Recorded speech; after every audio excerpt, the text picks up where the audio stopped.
So many people are saying, wow, in this election, this is going to be really tough because it's a matter of choosing the lesser of two evils, right? I don't want to vote for either of the main candidates. And people are probably really confused. But I think now that it comes down to the debates, people are saying, okay, who are these candidates? How do they represent themselves? What are they talking about? What do they care about? What are their values? And do I resonate with what they're saying and how they're presenting themselves?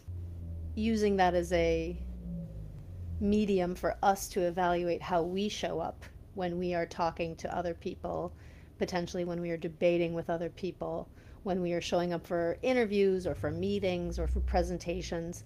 What could we improve in ourselves in the spirit of whole you from a standpoint of image consulting, using politics or the debates as a larger context to discuss points that are in the Whole You Holistic Development Program, and specifically image, right? Posture, body language, confidence, word choice, etc.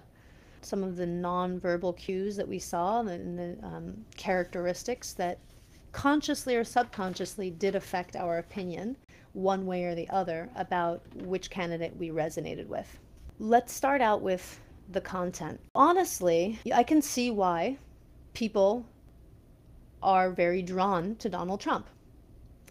He's seemingly honest and straightforward, right? In terms of style, right? He tells it like it is. I can see why that would be very refreshing and very appealing to many people. If someone thinks that you are honest and straightforward, they're probably more likely to trust you. So that's something that's a pro. Ding. With Hillary Clinton, I think that she is a very fine-tuned, well-trained politician. And politicians are very well known for rhetoric and sound bites.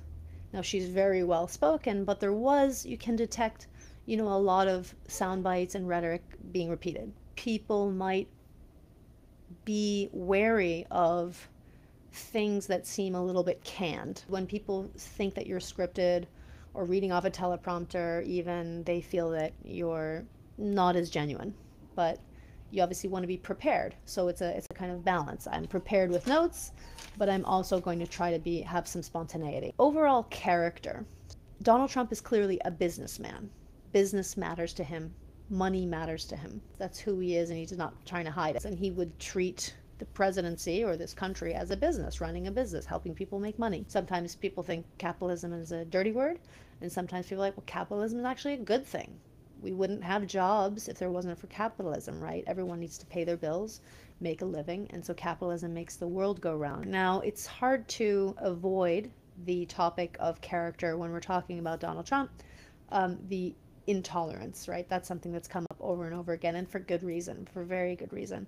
The intolerance towards various races and backgrounds and religious backgrounds is frightening, to put it lightly. On the other side, from a character standpoint, Hillary Clinton is probably known as a feminist and an activist, went to Wellesley College, seems more progressive, went to law school, is like a female politician who has worked her way up. Now I'm going to turn over to a little bit some more superficial things. Let's start with facial expression, right? From the very beginning, Donald Trump's facial expression, I think it's sort of like always in that mode. It's kind of scowling, right? Which is kind of more negative and not open. If our resting face is a scowl or a frown, we should be aware of that and sort of like smooth it out or try to find a more pleasant resting face.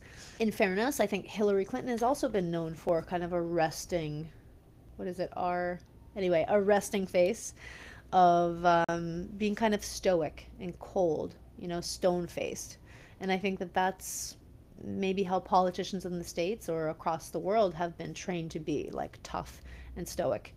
But I think Hillary did a very good job and has improved over time in terms of being more warm, consciously trying to be more warm and more approachable. Now, the next topic in terms of non-verbal cues, presence. So hair and makeup, his choice. He's obviously heard it all before. He obviously knows what it looks like and he digs it. He likes it. So good. At the same time, it's maybe distracting, right? If my hair is in my face, or combed over a certain way, you're going to notice. You want to avoid distraction and just kind of focus on your face, but then ultimately focus on your words. Hillary's hair and makeup, nice blonde highlights, good makeup, nothing was distracting. I can see positive elements in both candidates. Some are completely ridiculous and divisive in terms of some of the things that Donald Trump has been saying, so that's been the main turnoff. I mean, if it came down to two candidates, he has a lot of experience in business, and she has a lot of experience in politics. Not only a senator,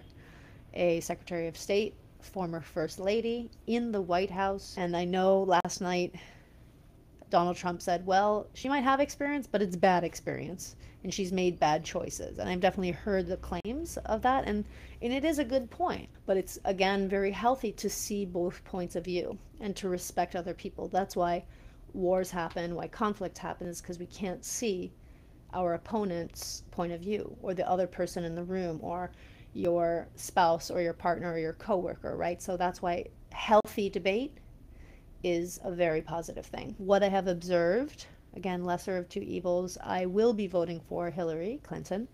That calm, measured, mature air about someone is something that will probably be more likely to be respected on a world stage. Whatever your opinion is, whoever you resonate with most, power to you. I uphold and honor your ability to make a decision that really feels right for you. And that's what the United States is all about. It's what democracy is all about. It's what healthy debate is all about, understanding each other's views and opinions. We need to get educated. We need to form our own opinions and say, okay, well, of all of our options, who's going to represent my values, or the country that I want to see, the worldview that I want to see. If you are not registered, you can go to www.vote.usa.gov.